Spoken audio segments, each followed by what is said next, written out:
আল্লাহ তাআলা বললেন, কোন ব্যক্তি যদি ধর্ম গোপন করে তাহলে তার পরিচয় আল্লাহ দিলেন, ومن أظلم ممن افترى على الله الكذب وهو يدعى إلى الإسلام والله لا يهدي القوم الظالمين। আল্লাহ তাআলা বললেন, ওর চাইতে বড় জালিম, ওর চাইতে বড় অত্যাচারী আর কে হতে পারে? যে ব্যক্তি জানলো এবং বুঝলো তারপরও ওই ব্যক্তি আল্লাহর উপরে মিথ্যা আরোপ করেছে। কোন ব্যক্তি আল্লাহর উপরে মিথ্যা আরোপ করেছে? যেই দিন আল্লাহর পক্ষ থেকে পৃথিবীতে এসেছে ওই দিন কোন ব্যক্তি যদি গোপন করে পেট পূজারির জন্য, নিজের স্বার্থ হাসিলের জন্য, ক্ষমতার মসনদ ধরে রাখার জন্য কোন ব্যক্তি আলেম নামের কলঙ্ক কোন জালিম যদি এটাকে গোপন করে ফেলে, আল্লাহ বললেন আমার কাছে ওই ব্যক্তি সবচেয়ে বেশি নিকৃষ্ট। বলুন ঠিক কিনা? আল্লাহ বললেন ওর চেয়ে বড় জালেম। জালেম বললেন কে? আল্লাহ। কোন ব্যক্তি রাগ করলে আল্লাহর উপরে করবে। কোন ব্যক্তি রাগ করবে? আল্লাহ রাগ করলেন কোন ব্যক্তির উপরে? যারে কোরআনের জ্ঞান দেওয়া হয়েছে। কোরআনের জ্ঞান সবাই পায় না, কোরআনের জ্ঞান আসে আল্লাহ তাআলার পক্ষ থেকে জাতিকে বলার জন্য। মুহাম্মদ রাসূলুল্লাহ সাল্লাল্লাহু আলাইহি ওয়াসাল্লামকে বলা হয়েছিল যে মুহাম্মদ, তুমি যেভাবে দাওয়াত দিচ্ছ খুব মুশকিল হয়ে গেল, তোমরা এভাবে দাওয়াত দিও না। তা কি করতে হবে? আমরা মিলেই এই দাওয়াতি কাজটা করি। সেটা কিভাবে? এক সপ্তাহ আমরা তোমার রবের ইবাদত বন্দেগী করব, আর তুমি এক সপ্তাহ আমাদের লাত মান্নাত উজ্জার ইবাদত বন্দেগী করবে। এভাবেই আমরা ভাগাভাগি করে নেই। যদি ভাগাভাগি করে করতে পারি আমাদের ভিতরে কোনো বিবাদ থাকবে না, আমাদের ভিতরে কোনো ফেসাদ থাকবে না, কোনো মারামারি হবে না, আর আমরা আরব অনারব সকলের সাথে আমরা নেতৃত্ব দিতে পারবো। ওই সময় আল্লাহ রাসূল সাল্লাল্লাহু আলাইহি ওয়াসাল্লাম তিনি বলছিলেন, এই মক্কার লিডাররা শুনে নে, একদিকে এক হাতে সূর্য আর এক হাতে চন্দ্র যদি দেওয়া হয়, আর পৃথিবীর সমস্ত ক্ষমতা মুহাম্মদ সাল্লাল্লাহু আলাইহি ওয়াসাল্লামের কদমে যদি এনে দেওয়া হয়, আল্লাহর পক্ষ থেকে যে সত্য এসেছে এ সত্য আমি গোপন করতে, কথা বলেন, সত্য গোপন করতে পারবো না। এটা আল্লাহ রসুল বলেছিলেন, আর আমি রসুলকে নেতা হিসেবে স্বীকার করেছি। কারণ রসুল ছাড়া তো আমার নেতা আর কেউ নেই, আছে নাকি? আমার ভাইরা, আল্লাহ নবী সাল্লাল্লাহু আলাইহি ওয়াসাল্লাম তিনি বললেন, ওয়া ইন্না মিম্মা তুখাওয়াফু মিনহু আলাইয়া উম্মতি আইম্মাতাম মুযাল্লিন। দুই শ্রেণীর ব্যক্তি আছেন আমার উম্মতদেরকে জাহান্নামের টিকিট ধরাই দিবে, তার এক শ্রেণীর হলো আলেম। আল্লাহ একদিকে বললেন সূরা মুজাদালার 11 নম্বর আয়াতে আলেমরা মর্যাদায় মণ্ডিত, আর আল্লাহর নবী বললেন আলেমরা হলো আমার উম্মতদেরকে জাহান্নামে ধরাবে। এখন আসেন কোন আলেমরা, এটা কোন ব্যক্তিরা এই দাওয়াতির দায়িত্বটা কাদের উপরে নেওয়ার পরে গোপন করেছে তাদের পরিচয়টা আল্লাহ কোরআন আল কারিমে আর এক জায়গায় কোট করলেন। আল্লাহ বললেন, ওয়ালাউ শিনা লারাফা'নাহু বিহা ওয়ালাকিন্নাহু আখলাদা ইলাল আরদি ওয়াত্তাবা'a হাওয়া ফামাসালুহু কামাসালিল কালবি ইন তাহমিল আলাইহি ইয়ালহাস আও তাতরুকুহু ইয়ালহাস ذلك مثل القوم الذين كذبوا بآياتنا وكانوا عنها يجحدون। আল্লাহ তাআলা বললেন, ওয়ালাউ শি'না লা রাফা'না, রাফা মানে মর্যাদায় মণ্ডিত। আল্লাহ বললেন, ওয়ালাউ শি'না লা রাফা'নাহু বিহা ওয়ালাকিন্নাহু আখলাদা ইলাল আরদি ওয়াত্তাবা'a হাওয়া। আমি আল্লাহ ইচ্ছে করলে এই কোরআন আল কারিমের মাধ্যমে ওরে মর্যাদায় মণ্ডিত করতাম। কারে? আলেম ব্যক্তিরে। কথা খেয়াল করেন এবার। আল্লাহ বললেন, আমি আল্লাহ তাআলা ইচ্ছা করলে এই কোরআন আল কারিমের মাধ্যমে ওরে মর্যাদায় মণ্ডিত করে দিতে পারতাম, কিন্তু মুশকিল হয়ে গিয়েছে, ও পৃথিবীর প্রতি আকর্ষিত হয়ে গিয়েছে আর নিজের প্রবৃত্তির অনুসরণ করে ফেলেছে। কি করেছে? নিজের প্রবৃত্তির মানে লোভ লালসা এসে গিয়েছে আর পৃথিবীর প্রতি আকর্ষিত হয়ে গিয়েছে, পৃথিবীর থেকে ফিরে আসতে আর পাচ্ছে না। আল্লাহ বললেন, আলেম ব্যক্তি কোরআন আল কারিমের মাধ্যমে আমি আল্লাহ অনেক ব্যক্তির মর্যাদায় মণ্ডিত করে দিয়েছি। হযরত ওমর রাদিয়াল্লাহু তাআলা আনহু তিনি ছিলেন ইসলামের চির দুশমন। তিনি ইসলামের এত বড় দুশমন ছিল, তিনি কোন একটি সময় বিশ্ব নবী গভীর রজনীতে সালাতের পরে আল্লাহর কাছে দোয়া করছিলেন, আল্লাহ তাআলা এই মক্কা নগরের ভিতরে দুইজন জাহেল আছে, যে কোনো একজন জাহেলকে আল্লাহ তুমি যদি ইসলামের জন্য হেদায়েত দান করতে, তাহলে ইসলামের আল্লাহ তাআলা বিজয় হয়ে যেত আরো বেশি, আপনি একটু মেহেরবানি করে দেন। আল্লাহ নবী দোয়া করলেন, সেই দোয়া মঞ্জুর হয়ে গিয়েছে। দুইজন জাহেলের জন্য দোয়া করলেন, যে কোনো একজন ব্যক্তি, হয় আবু জেহেল না হলে ওমর, দুইজনের যে কোনো একজনকে আল্লাহ আপনি মঞ্জুর করে নেন। আল্লাহ কবুল করে নিলেন হযরতে ওমরকে। ওমর যখন বিশ্ব নবীর হাতে বায়াত গ্রহণ করে, দাওয়াত গ্রহণ করে কালিমা পড়ে মুসলিম হয়ে গেলেন, আল্লাহর নবীকে বললেন, ইয়া রাসূলুল্লাহ, ইয়া হাবিবাল্লাহ, আজকের পর থেকে দুইটা জিনিস মক্কায় উন্মুক্ত হয়ে গেল। এক, আজকের পর থেকে গোপন করে আজান নয়, আজকের পর থেকে প্রকাশ্যে মক্কায় আজান দিয়া দিন। সুবহানাল্লাহ, কি বললেন? আজকে সরাসরি মক্কায় আজান দিয়া দিন। এক, আর দুই নাম্বার দাওয়াতি কাজ ওপেন দিয়া দিন, আর গোপনে গোপনে দাওয়াত দেওয়ার প্রয়োজন নেই। আজকের পর থেকে ওপেন দাওয়াত দিবেন। আমি দেখি খাত্তাবের বেটা ওমর কোন মায়ের সন্তান, মায়ের বেটা আছে, মুহাম্মদ সাল্লাল্লাহু আলাইহি ওয়াসাল্লামের দাওয়াতে ডাইরেক্টলি বাধা কে দিতে আসে, আমি দেখতে চাই। এইটা কেন হলো? যে ও দিন মেনে নিয়েছিল, তাই ওই দিন মেনে নেওয়ার কারণে আল্লাহ তাআলা ওমরের মর্যাদা এত বেশি দিয়েছেন। আল্লাহর নবী বললেন, এই পৃথিবীতে আল্লাহ আমার পরে যদি কোনো নবী এই পৃথিবীতে সিলেক্ট করতেন, আল্লাহ তাআলা ওমরকেই করতেন। শুধু তাই নয়, ওমর যেই পথ দিয়ে যেতেন, শয়তান ভয়ে 40 দিন পর্যন্ত সে পথে যেত না। এটা কিসের কারণে? কোরআন আল কারীমের মর্যাদায়। বলেন তো কিসের মর্যাদায়? সেই মর্যাদায় আল্লাহ বললেন সূরা আরাফের 146 নম্বর আয়াতে আল্লাহ বললেন, ওয়ালাউ শি'না লারাফা'নাহু বিহা ওয়ালাকিন্নাহু আখলাদা ইলাল আরদি ওয়াত্তাবা'a হাওয়া। ইচ্ছে করলে আমি আল্লাহ তাআলা এই কোরআন আল কারীমের বদলতে তারে মর্যাদায় মণ্ডিত করে দিতে পারতাম, আকাশচুম্বী করে দিতে পারতাম। আমি আল্লাহ তাআলা যদি কোনো ইমানদারকে সম্মান দিয়ে দেই, তাহলে প্রত্যেকটা ইমানদারের অন্তরকরণের ভিতরে ওই ব্যক্তির ভালোবাসা তৈরি করে দিয়ে দেই। সমস্ত আসমানের ফেরেশতা আর জমিনের ফেরেশতাকে ঘোষণা করে দেওয়া হয়, ওই ব্যক্তি দিন মেনে নিয়েছে, ইসলাম মেনে নিয়েছে, ইসলামের বাইরে নয়। সুতরাং ওই ব্যক্তিকে আল্লাহ ভালোবেসেছেন, আপনারাও ভালোবাসা শুরু করে দেন, আপনি ভালোবাসবেন। আবার কোন ব্যক্তি যদি দিন ইসলাম না গ্রহণ করে, তাহলে আল্লাহ তারে যখন ঘৃণা করে দেন, আকাশ এবং জমিনের সকল ফেরেশতাদেরকে এলান দেওয়া হয়, ওই ব্যক্তি কোরআন আল কারীমের সাথে, ইসলামের সাথে গাদ্দারি করেছে, ওরে মানা যাবে না। তখন প্রত্যেকটি ফেরেশতারা, এমনকি দুনিয়ার মানুষ পর্যন্ত আলেম নামের জালেমকেই ঘৃণা শুরু করে দিয়ে দেয়। বলুন ঠিক কিনা? এই পৃথিবীতে আমরা দেখেছি অনেক ব্যক্তি, অনেক আলেম ব্যক্তিকে মানুষরা, সাধারণ পাবলিক যারা ভ্যান চালাই খায়, কামলা করে খায়, কাজ করে খায়, আলেমকে গালি পাচ্ছে। গালি পাড়ে না? বলেন তো কেন গালি পাচ্ছে? আর ওই সাধারণ মানুষের অন্তরে একটা ভীতি আসছে, একটা ঘৃণা জন্মাইছে। সেটা হলো এই, ইনি হলো আলেম ব্যক্তি, উনি সত্য কথা বলবে, ধর্মের কথা বলবে, সেটা না বলে উনি কেন গোপন করে এটি? এই জন্য সাধারণ মানুষ যারা ইসলামের কোনো কিচ্ছুই জানে না, ইসলামের কোনো জ্ঞানই নেই, এরপরও গালি দেয় তারে। ওই গালিটা আসে আল্লাহর পক্ষ থেকে আগে, তাই ওর গালি আসে। এটি আল্লাহ তাআলা বললেন, তার চরিত্রটা দেখো কেমন, ফামাসালুহু কামাসালিল কালবি। আল্লাহ বললেন ওর চরিত্রটা হলো কুকুরের মতো। কুকুর চেনেন না? ওর চরিত্রটা কালবুন মানে কুকুর, ফামাসালুহু কামাসালিল কালবি। ওই ব্যক্তির চরিত্রটা কুকুরের মতো, তার মানে হলো এটাই, কুকুরের কাদের উপরে যদি আপনি বোঝা দেন তাও হাঁপাবে, যদি না দেন তাও হাঁপাবে। আল্লাহ তাআলা ডাইরেক্টলি, ইনডাইরেক্টলি না, ডাইরেক্টলি বললেন এই ব্যক্তিটা হলো এমন।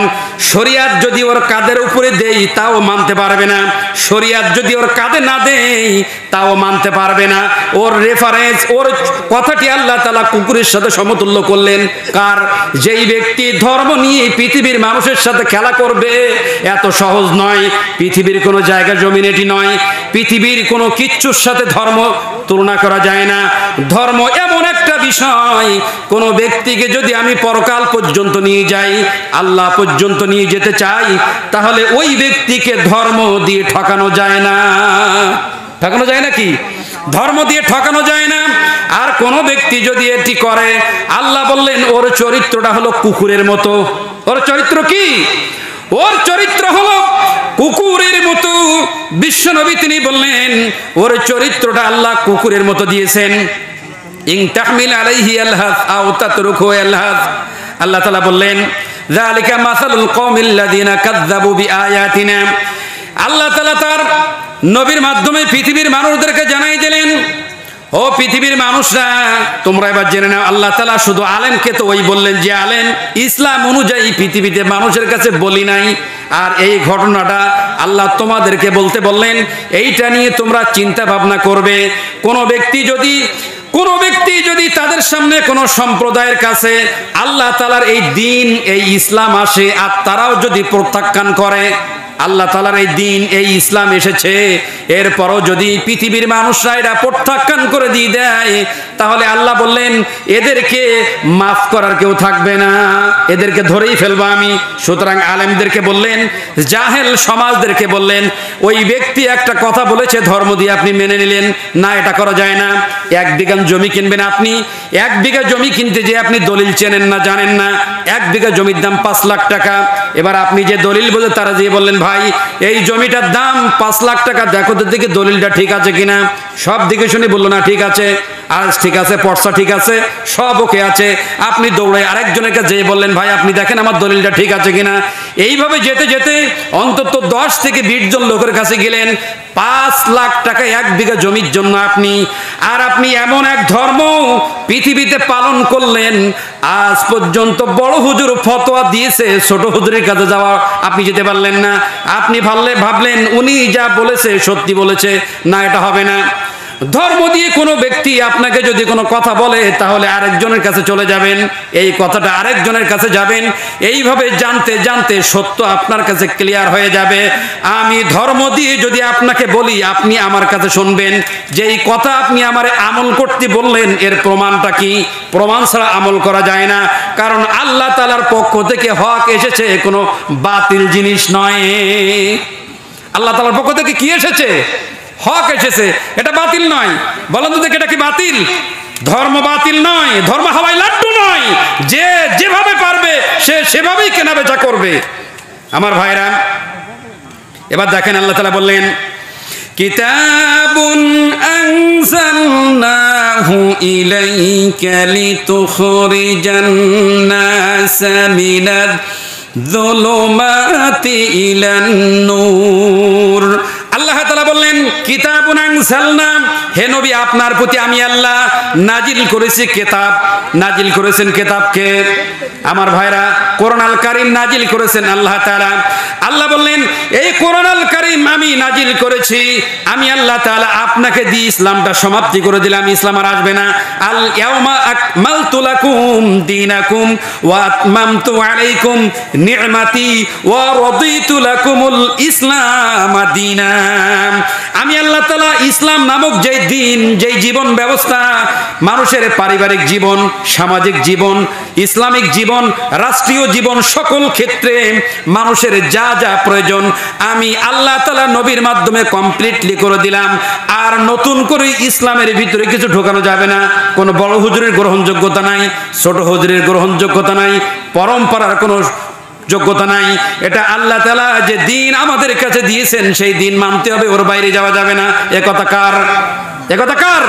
আল্লাহ তাআলা। সেই আল্লাহ তার নবীকে বললেন কিতাবুন আনজালনাহু ইলাইকা লিতুখরিজান নাসা মিনাজ যুলুমাতি ইলান নূর। হে নবী আপনাকে আমি আল্লাহ তাআলা কিতাব আকারে কোরআন আল কারীম নাজিল করেছি, পৃথিবীর মানুষদেরকে অন্ধকার হতে আলোর দিকে বের করে আনেন। পৃথিবীর মানুষদেরকে অন্ধকার হতে আলোর দিকে আনবেন, একথা কার?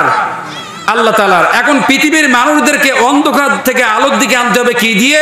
ওহীর বিধান দিয়ে। কিসের বিধান?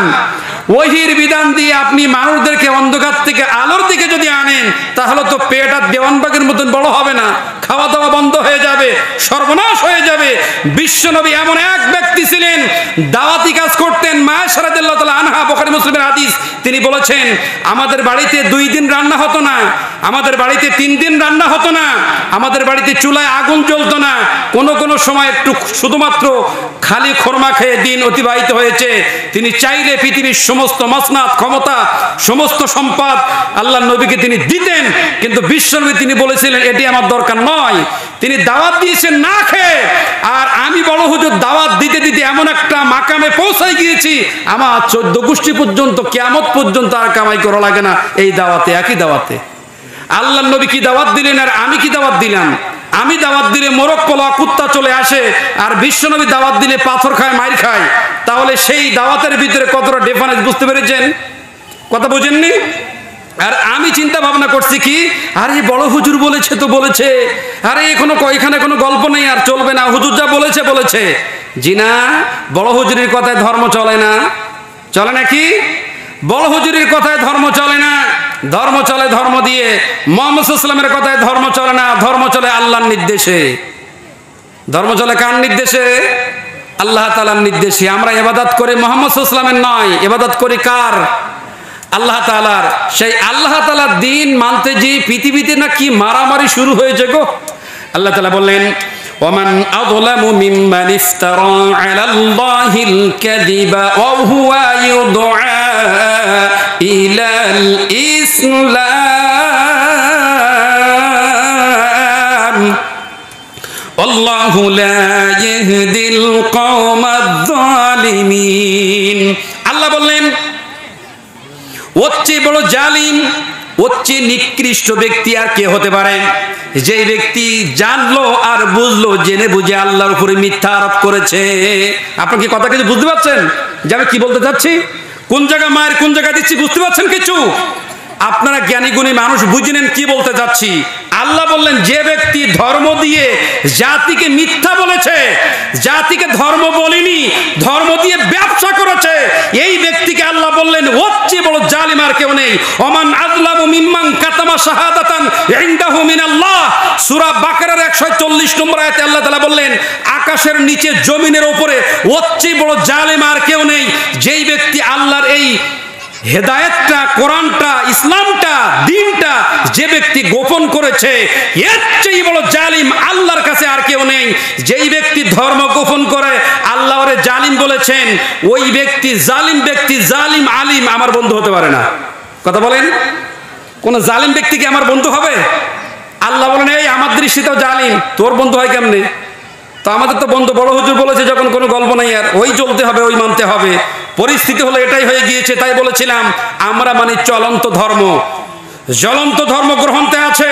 জ্বলন্ত ধর্মের কাছে জাতি যায় না, দুর্ভাগ্য জাতি চলন্ত ধর্মের সাথে, রক্তের সাথে এমন ভাবে মিলে গিয়েছে, চলন্ত ধর্মের সাথে এমন ভাবে মিশে গিয়েছে, সেখান থেকে ফিরে আসতে পারছে না। এর ফিরে আসতে গেলে কষ্ট হয়, এ ফিরে আসবে না, এখান থেকে ফিরে আসার ক্ষমতা তার নাই।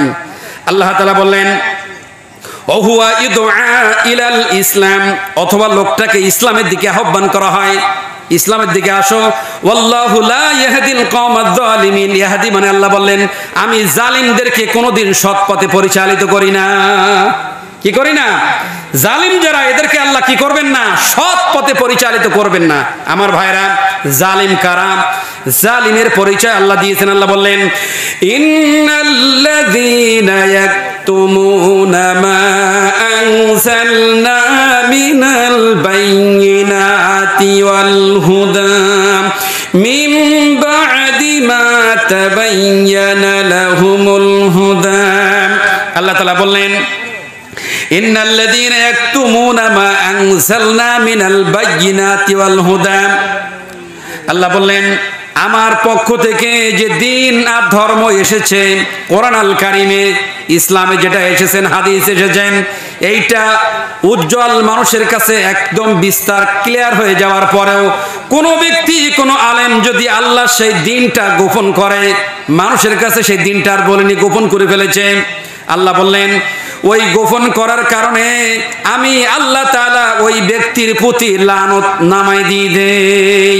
যেই ব্যক্তি ধর্মের কোনো বিষয়টা গোপন করে ফেলেছে, আল্লাহর নবী বললেন, আল্লাহ তাআলা ডাইরেক্টলি বললেন, ওই ব্যক্তির প্রতি আমি আল্লাহ তাআলা লানত বা অভিশাপ দিয়েছি।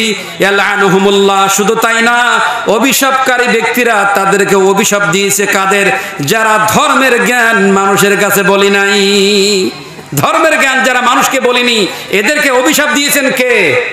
এরা অভিশাপ প্রাপ্ত, এরা নিকৃষ্ট, এরা জাহান্নামের নরকীট। আল্লাহ আমাদের তৌফিক দান করুক, এদের কাছ থেকে যেন মুক্তি পাই। বলো না আমিন। আমার ভাইরা, চরিত্র ভালো করতে হবে যদি দাওয়াত দিতে চান। এ কথা আল্লাহ কোরআন আল কারীমের ভিতরে বর্ণনা করলেন। আমার ভাইরা, আল্লাহ তাআলা কোরআন আল কারীমের ভিতরে মানুষদেরকে হেদায়েতের জন্য যে হেদায়েতটা দিয়েছেন, তার ভিতরে হেদায়েত দিতে দিতে মানুষের চরিত্রটা কোন জায়গায় চলে গেছে একটু লক্ষ্য করে দেখেন। হযরত ওমর রাদিয়াল্লাহু তাআলা আনহু, তিনি যখন আমিরুল মুমিনিন, খলিফাতুল মুসলিমিন তিনি যখন ছিলেন, হযরত ওমর রাষ্ট্রনায়ক, একদিকে জুমার দিন জুমার বক্তব্য রাখতেন, আবার তিনি বিচার আচার তিনি করতেন, আবার রাষ্ট্র পরিচালনা করতেন, আবার মানুষের খোঁজ খবর তিনি রাখতেন। তিনি হলেন আমিরুল মুমিনিন। তিনি দিনের বাইরে কোনো দিন তিনি যাননি, তিনি দায়িত্বশীল ব্যক্তি তিনি ছিলেন। হযরত ওমরের জীবনীর ভিতরে এসেছেন, কোন একটা সময় রজনীতে হযরত ওমর রাদিয়াল্লাহু তাআলা আনহু তিনি চিন্তা করলেন যে আমি প্রত্যেক রাতের ভিতরে ইবাদত বন্দেগী করি, আর আমি প্রত্যেকটা মানুষের বাড়িতে বাড়িতে দুয়ারে দুয়ারে যাই মানুষের হাল হাকিকাত জানার জন্য, দেখার জন্য, পরিস্থিতি বোঝার জন্য। আমার ভাইরা, এমন একজন আমিরুল মুমিনিন, কতগুলো রাষ্ট্র, কতগুলো দেশের রাষ্ট্রনায়ক তিনি ছিলেন, তার কোনো পাহারাদার ছিল না, তার কোনো সিকিউরিটি ছিল না, কেউ তারা যে মেরে দেবে এমন ভয় তার ছিল না। আজকাল এমন একটা অবস্থা হয়েছে, সত্য কথা বললে পৃথিবীর মানুষ তার মেরে দেয় না। হযরত আবু হুরায়রা তিনি বললেন, ক্বালা মান জুইলা কাদিয়াম বাইনান নাস ফাকাদ যুবিহা বিগাইরি সিকিন। এই হাদিসটার ব্যাখ্যা পরে বলবো, এবার শোনেন। হযরত ওমর রাদিয়াল্লাহু তাআলা আনহু এবার তিনি বললেন, আমি তো লোকালয়ে প্রত্যেকদিন থাকি, আজকে একটু মরু প্রান্তের দিকে যেতে চাই, দেখি এইখানের অবস্থা কি একটু জানবো আমি। দিনের বেলায় আমিরুল মুমিনিন, রাতের বেলায় পরিস্থিতি এই। এবার একটা তরবারি, তদান্তিন সময়ের নিয়ম হলো এটাই, প্রত্যেকটা ব্যক্তির নিজের আত্মরক্ষার জন্য একটা করে তরবারি কাছে রাখা লাগতো। সেই সময় একটা তরবারি কাছে আসেন, আর ঘোড়াটা হাঁকায় তিনি মরু প্রান্তের দিকে ছুটলেন। যেতে যেতে যেতে যেতে খানিক দূর যখন গেলেন, অনেক দূর থেকে লক্ষ্য করে দেখলেন যে অনেক দূরের ভিতরে যেন মিটমিট করে আলো জ্বলছে এটি। আবার তিনি আরো নিকটবর্তী হলেন, আলোটা আরো ক্লিয়ার দেখা যায়, আরো নিকটবর্তী হলেন, আরো দেখলেন আলোটা ক্লিয়ার দেখা যায়। কাছাকাছি মতো যখন গেলেন, এবার লক্ষ্য করে দেখলেন তাম্বু এখানে পাতা আছে। এখানে তো তাম্বু আসার কথা না, কেন তাম্বু আসলো এখানে? কৌতূহল জেগেছে সেখানে। ভয়ের চোটে তিনি পালাই আসলেন না। এইখানে কোনো শত্রুপক্ষ আছে, আমার প্রতি অতর্কিত হামলা করতে পারে, এই জন্য তিনি সেখান থেকে ভয়ে পালায় আসলেন না। আর নিকটবর্তী যখন হলেন, তিনি খেয়াল করে দেখলেন তাম্বুর ভিতর থেকে একেবারে কান্নার আওয়াজ আসছে। বাচ্চা মানুষের গভীর রাত্রিতে কান্নার আওয়াজ আসে। এই কান্নার আওয়াজ যখন তিনি শুনলেন, কাছাকাছি গেলেন, যেই দেখলেন একজন মহিলা তার বাচ্চাদেরকে রান্না করছে, কি যেন খেতে দিবে, আর বাচ্চাগুলা খুব কান্নাকাটি করছে, কিন্তু খেতে দিচ্ছে না, শুধু রান্না করতেছে। অনেকক্ষণ পর হযরত ওমর ছিলেন রাগী মানুষ, তিনি সহ্য করতে পারলেন না। তিনি বললেন, ও জালিম মহিলা, তোমার বাচ্চাগুলা ক্ষুধার যন্ত্রণায় ছটফট করে কাতর হয়ে যায়, কেন তুমি তাদেরকে খেতে দাও না? ওই সময় পর্দার ভিতরে তিনি বললেন, নোগা আগন্তুক, আপনি আমার চেনেন না, আপনি আমার জানেন না, আপনি আমার জালিম বলতে পারেন না। আমরা ভিন দেশের মানুষ, হযরত ওমরের কাছে এসেছি। আমাদের দেশের ভিতরে অত্যন্ত দরিদ্রতা, অভাব অনাটন দেখা দিয়েছে। আমরা আসতে আসতে 2-3 দিন হয়ে গিয়েছে, আমরা মদিনায় এখনো পৌঁছাতে পারি নাই। আমরা এখানে তাঁবু গেড়েছি, কাল সকাল হলে সেখানে আমরা যাব। আমার কাছে কোনো খাদ্য খাবার কিচ্ছু নাই, শুধুমাত্র খানিকটা পানি আছে।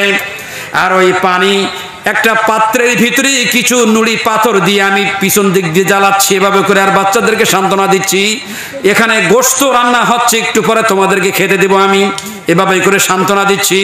এটি দেখার পর হযরত ওমর আর দাঁড়াতে পারলেন না, সেখান থেকে তাড়াতাড়ি তিনি আবার জায়গায় আসলেন। গনিমতের মালের দায়িত্ব ছিলেন হযরতে আসলাম রাদিয়াল্লাহু তাআলা আনহু। তেনাকে বললেন, আসলাম রে, আর দেরি করিস না, মরু প্রান্তের ভিতরে যে দৃশ্য দেখে এসেছি তাড়াতাড়ি গনিমতের দরজা খুলে দে, সেখান থেকে আটা দে, আলু দে, ডাউল দে, তরকারি থাকলে সেটাও দিয়ে দে, বস্তার ভিতরে দে, বস্তার ভিতরে ভরে বললেন মুখ বেঁধে দাও, মুখ বেঁধে দেওয়া হয়েছে। এবার বললেন এইগুলা হযরতে ওমরের কাঁধে দিয়ে দাও। হযরতে আসলাম বললেন, আমিরুল মুমিনিন খলিফাতুল মুসলিমিন, কাঁধে নেওয়ার জন্য খাদেম হিসেবে তো আমি আছি, আমার কাঁধে দেন।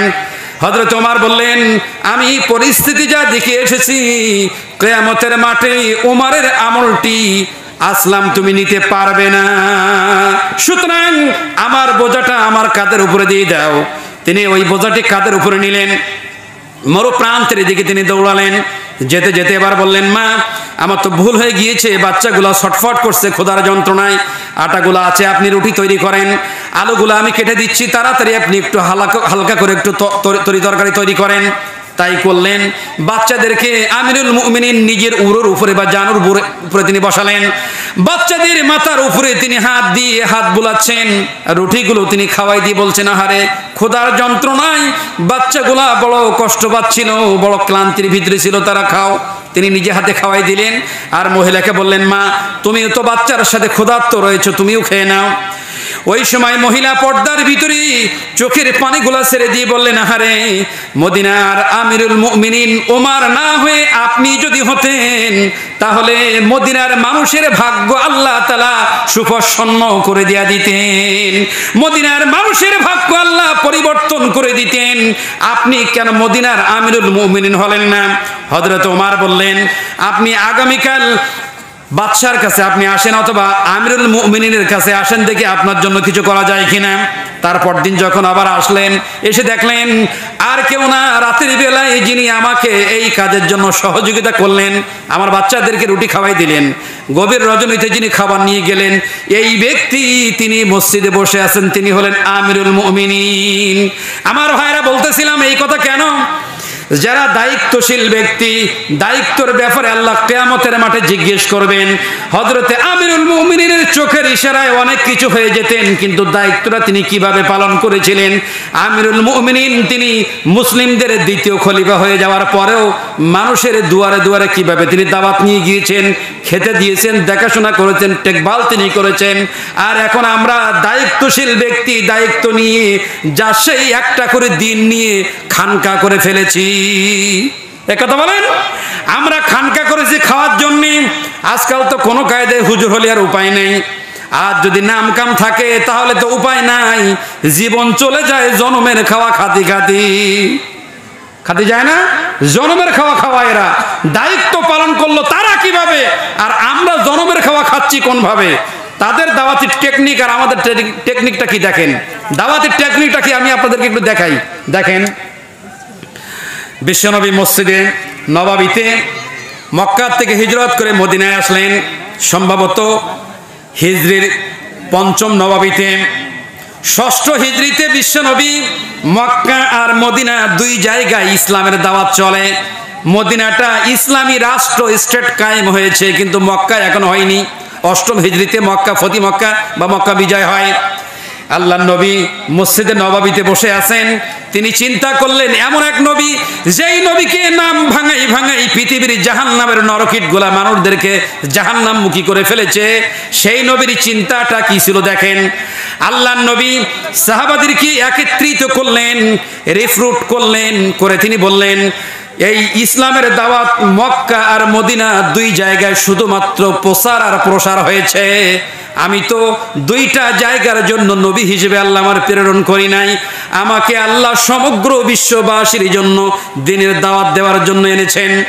আমি তো বসে থাকতে পারছি না, আমার একটা উম্মত আল্লাহর জাহান্নামের আগুনে জ্বলবে, আমি নবী মুহাম্মদ এটা মেনে নিতে পারি না। এটা কে বললেন? আল্লাহ নবী। সাহাবাদেরকে তিনি বললেন, এদিকে আসো। সাহাবাদেরকে একত্রিত করলেন মসজিদে নববীতে। আল্লাহ নবী হামসানা প্রশংসা করে তিনি বললেন যে এই পৃথিবীতে তদানীন্তন সময় দুইটা রাষ্ট্র রয়েছেন যারা পরাশক্তি। পরাশক্তি বোঝেন তো? পরাশক্তি কারা? রোম সম্রাট কায়সার আর পারস্য সম্রাট কিসরা। এই দুই ব্যক্তি তদানীন্তন সময় গোটা পৃথিবীতে সুপার পাওয়ার। পরাশক্তি হলো এই, আমি নবী চাই তাদের কাছে এই দাওয়াতটা দিয়ে আসতে হবে, লা ইলাহা ইল্লাল্লাহ তুফলিহুন, এই দাওয়াত দিতে হবে সেইখানে। একথা কে বললেন? বিশ্বনবী মুহাম্মদ রাসূলুল্লাহ সাল্লাল্লাহু আলাইহি ওয়াসাল্লাম তিনি বললেন।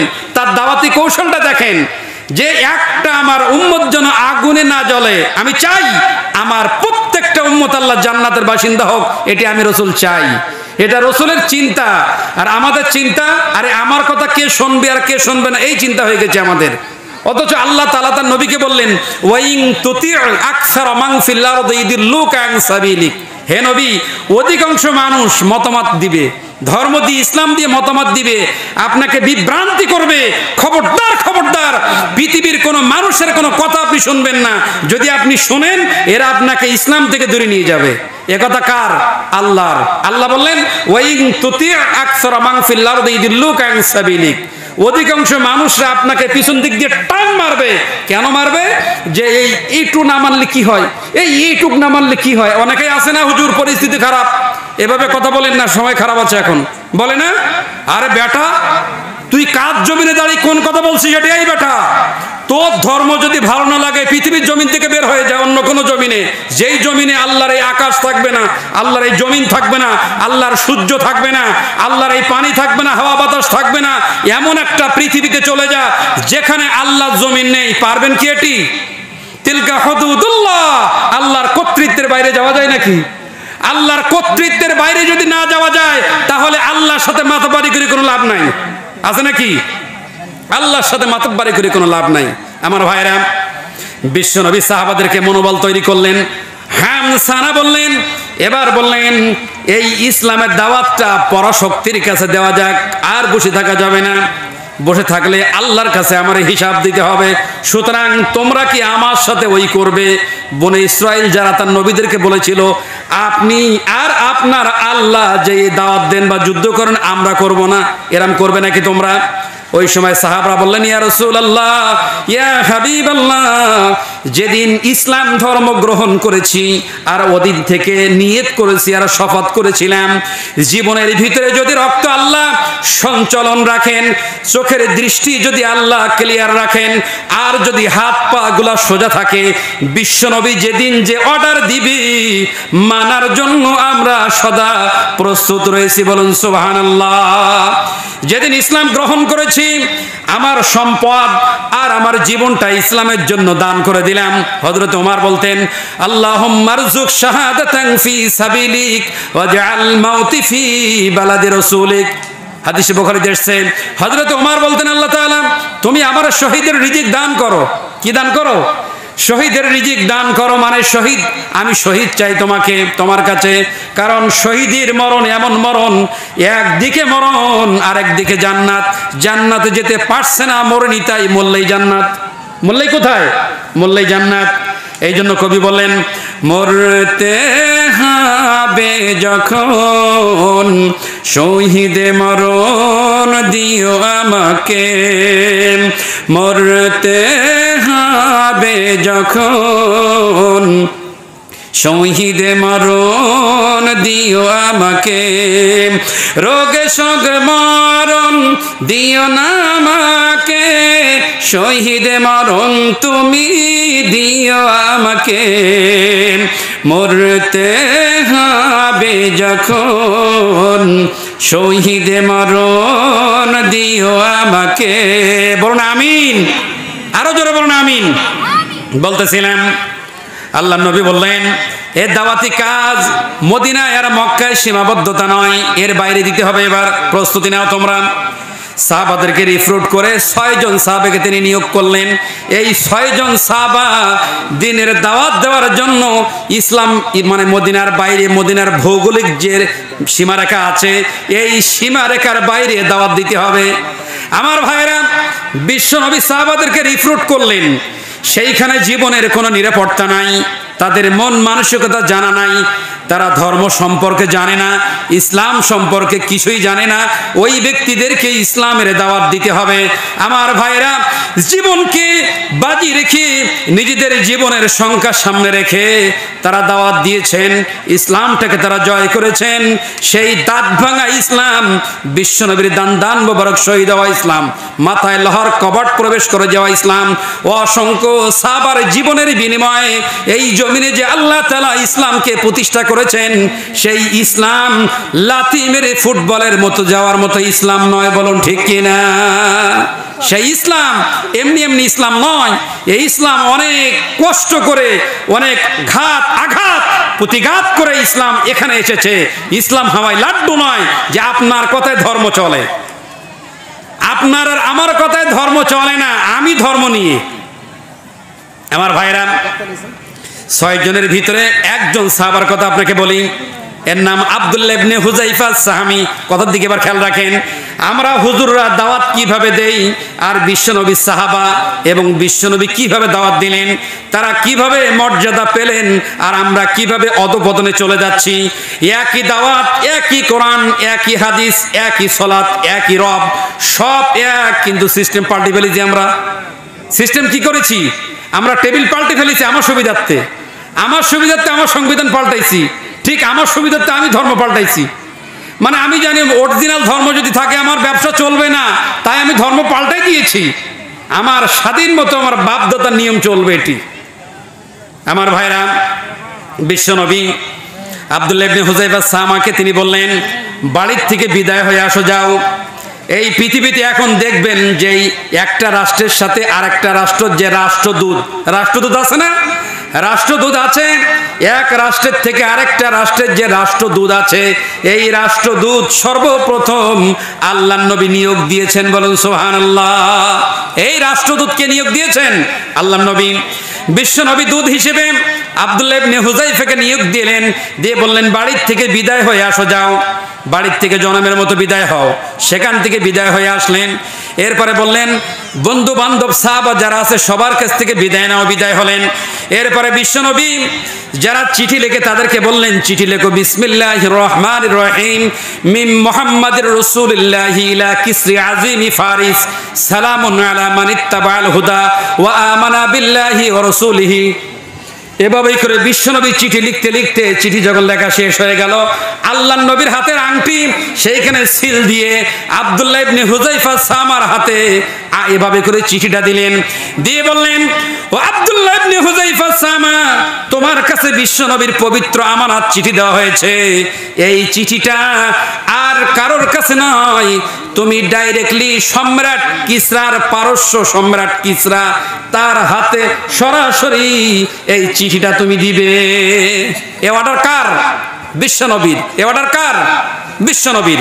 আমার ভাইরা, হযরত আব্দুল্লাহ ইবনে হুযায়ফা জায়গা চেনে না, পথ চেনে না, ঘাট চেনে না, মানুষের মন মানসিকতা সম্পর্কে তাও জানেন না, কিন্তু দাওয়াত তো দিতে হবে, এটা আল্লাহর নবী বলেছেন। বিশ্বনবীর কথা এদিক ওদিক কোনো রকমে করা যাবে না। আল্লাহর নবী যেটা বলেছেন মানতেই হবে। এটি নিজের জীবনের পরোয়া করলেন না, দ্বীনের জন্য, ইসলামের জন্য নিজের জীবনটাকে দান করে দিলেন। আল্লাহ তাআলা বললেন, ইন্নাল্লাহা আশতারা মিনাল মুমিনিনা আনফুসাহুম ওয়া আমওয়ালাহুম বিআন্না লাহুমুল জান্নাহ। আল্লাহ তাআলা বললেন, মুমিন ব্যক্তিদের কাছ থেকে আমি আল্লাহ তাআলা জান্নাতটা নিয়েছি, একটু বিনিময় করেছি। তারা আমারে 2টা জিনিস যদি দিতে পারে, আমার জান্নাত আমার বান্দার জন্য ওয়াজিব হয়ে যায়। 2টা জিনিস বান্দা দিবে, এক তার মাল, আর একটি হলো তার জান। এই 2টা জিনিস যদি আমার বান্দা, আমি রব আমারে দিতে পারে, তাহলে আমি রব্বুল ইজ্জাত ওয়াল জালাল আমার জান্নাত তার জন্য মুক্ত হয়ে যায়, বলুন সুবহানাল্লাহ। একথা কার? আল্লাহ তাআলার। সুতরাং তিনি বললেন, ইয়া রাসূলুল্লাহ, কোনো চিন্তা নাই, আপনার এই পবিত্র আমানত আমি যথা জায়গায় পৌঁছাই দিব। যত বাধা, যত বিপত্তি, যত অসুবিধা হোক না কেন, আমার জীবন থাকতে এই আমানতের খেয়ানত আমি করব না, আপনি দেন। বিদায় হলেন, চিঠি নিলেন। এবার তিনি আরব ভৌগোলিকের বাইরে চলে যাচ্ছেন। সম্রাট কিসরা, পারস্য সম্রাট, শুধু সম্রাট না, পারস্য সম্রাট কিসরার কাছে দাওয়াত নিয়ে যাচ্ছেন। যেতে যেতে যেতে যেতে এ নির্দিষ্ট টাইমে যখন তার এরিয়ার ভিতরে, রেঞ্জের ভিতরে তিনি প্রবেশ করলেন, প্রবেশ করে সে দেশের মানুষদেরকে বুঝালেন আমি নবনির্বাচিত মুসলিম রাষ্ট্রের থেকে এসেছি, বিশ্ব নবীর পক্ষ থেকে একটা চিঠি দেওয়ার জন্য এসেছি, এই কথাটা তোমরা তোমাদের বাদশাকে বলো তো দেখি।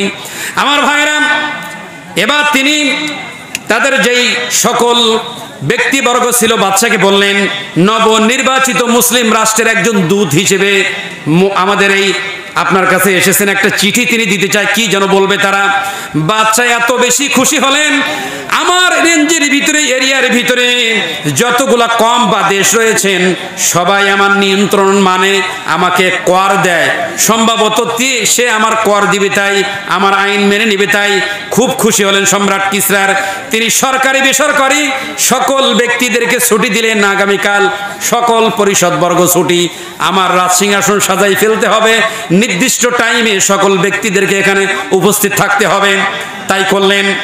যত সময় যখন তার নির্দেশ দেওয়া হয়েছে, নির্দেশ মাফিক হযরতে আব্দুল্লাহ ইবনে হুযায়ফা সাহামা তিনি রাসূলের এই পবিত্র আমানত নিয়ে, এ দাওয়াত নিয়ে যখন তিনি এভাবেই দরবারে প্রবেশ করতেছিলেন, নূরানী চেহারা, বিশ্বনবী সাহাবা ইমানে তেজস্বী বলিয়ান অবস্থায় আরবির আবা গায়ে দিয়ে যখন তিনি প্রবেশ করছিলেন, প্রত্যেকটা ব্যক্তি হযরতে আব্দুল্লাহ ইবনে হুযায়ফার চেহারার দিকে দেখছিলেন।